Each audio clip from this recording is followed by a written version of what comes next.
namne isiniin jedha jabaan sanyiin hidhashuu dhaloonni hojjate hargatu bu'aa. Hayye ashama akkam jirtu kabajamtootaaf jaalatamtoota miseensonni keenya martu bakka jirtan hundatti nageenyi keenya sinaa qaqqabu jecha torban darbe kana sagaleen keenyas nus viidiyoo keenya waan isin wajjin gargar fagaanneef baay'een keessan akka nu gaafachaa jirtanii fi eessatti baddan kan jechaa jirtan akka nu dhagaa jirrus nu gaafachaa kan jirtanis bira gahaa jirra nu qaqqabaas jira galatoomaa jirra isinis jiraadha nagaadha akkam jirtu fayyaa keessan jecha egaa waddaan keenya yeroo dhiyoo keessatti samoona ergaa daataan cufamuun isaa qormaata barnoota biyyoolessaatti wal qabatee daataan feesbuuka keenya cufamuu keenya qofa dhufteen akka waliigalaatti cufamuun isaan beekama. Kara yuutuubiitiin garuu kinoo har'ammoo wal arguudhaaf har'a keenya jirra. Bagayya gaariidhaan ija nagaatiin wal arguu dandeenye. Akkuma beekamu tanaan dura akkasiin beeksisuu fi yaalle torban darbe guyyaa 5 egzibishinii jiddugala nyaata oomisha qonnaan bulaadhaa bu'aa qonnaan bulaadhaa kan ta'an martuusaa mul'isaa fi daldala irra turre biirooleen martuu biiroo keessa warra jiran qaamni jiru hunduyyuu yeroo ammaa kanatti gara biirootti dacha'ee qormaata galtee arganne irratti hundaa'ee qormaata qorannee dadhabbina keenyaaf jabeenya keenya adda baafnee ciminaa fi dadhabbina keenya adda baafannee qorannee cimina keenya akka galteetti fudhannee dadhabbina keenya immoo akka barnootatti fudhannee walirraa barsiisuudhaan walirraa barachuudhaan wal barsiisachuudhaan kara fuulduratti deemaa jira. Waldaan dargaggoota caffee hojii gamtaa waliigalaa fuulduratti jechaadhuma deemaa jirra. Isinis akka nu waliin deemtanii fi dugda duuban akka nu deeggartan abdii qabna.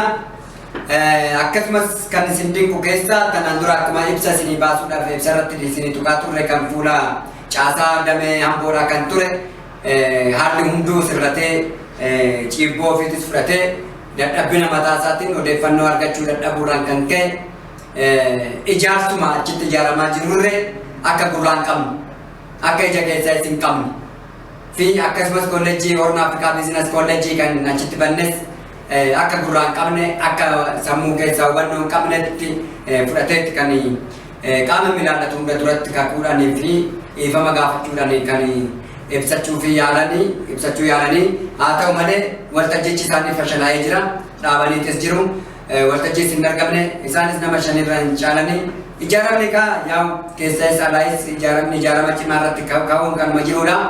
Yeroo ammaa kanatti nageenyaadha miseensi kara waldaa keenyattis nagaadhaan waa kara FB keenya keessatti koomentiidhaan laayikiidhaan sheeriidhaan nu gargaartanii koomentii baay'ee rikaardi cabsee jira. Isarratti baay'ee isin galateeffannaa miseensi keenya martuu wajjin ta'uu keessaniif galata guddaa maqaa waldaa dargaggoota caffee hojii gamtaa waliigalaatiin galata guddaa isiniif dhiyeessuun jaaladha.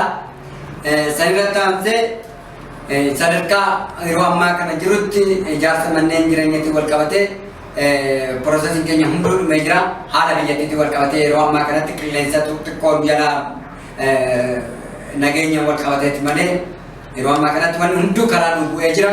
Sadarkaa kantiibaa magaalaa Finfinneettis hunduu karaatti qajeelee sirriitti nuuf deemee bu'aa irratti amma karaa lafaatitti raawwii irratti gadi nuuf bu'amee jira. Galata Rabbii gammannee jirra. Isinis nuuf gammadaadha. Akkasumas galatooma jabaadhaa jecha riformii itti jiru immoo argaa jirtu. Riformii caasulee hunda irratti iyyuu caasaa dadhabaa ta'e keessa irratti caasaa xiqqoon jalaa laafe riformii guddaadha jirra. Riformii godhamee bariituma hojiitti galamaa jira. Hamburraayyuu bareedaadhaan riformii ta'ee jira. Kan Akaakikaanitti bifa bareedaa ta'eetiin bifa ho'aa ta'eetiin riformii goonee jirra. Amma immoo kutaa magaalaa Booleetiif qabannee jirra. Caasaan kutaa magaalaa Booleedha.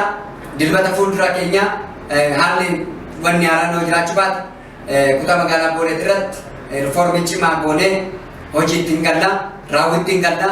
Odeeffannoos waan hundaayyuu bifa bareedaa ta'een miseensota keenya biraan caasaa jiran hunda irratti hin gaggeessina jennee jirra.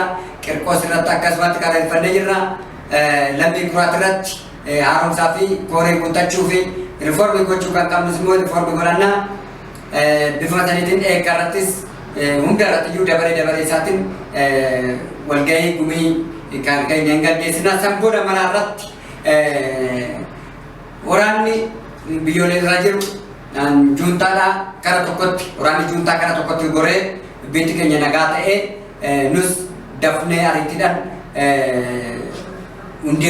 guyyaa hundeeffama waldaa keenya guyyaa isaatii asitti hin kabajeeffannaa mana marii hundeeffannaa miseensota mana marii waldaa dargaggoota caffee hojii gamtaa waliigalaa miseensa 366 kan qabu hin hundeeffannaa waan baay'eedha karoora yeroo ammaa kanatti raawwii irratti kan garaa jirru mana jireenyaa qofa irratti na jalaan xiyyeeffatinaa adaraa kan isiniin jedhu hojii irrattis galtee waan adda addaa irratti daldalaa fi waan adda addaa irratti waldaa keenya firoomeeshinii gurguddaa irratti jira isinis akka nu wajjin taatan ilaalcha gaarii akka nuuf horattan kabajaanan isin yaamadha waamichi keenya waamicha jaalalaa waamicha kabajaa waamicha waliin haa ceenu waliin haa hojjennu wajjin haa guddannu diina waliin qabnu haa mo'annu waliin taanee galtee waliin argannu itti haa fayyadamnu isiniin jedha galatoomaa horaa bulaa galatoomaa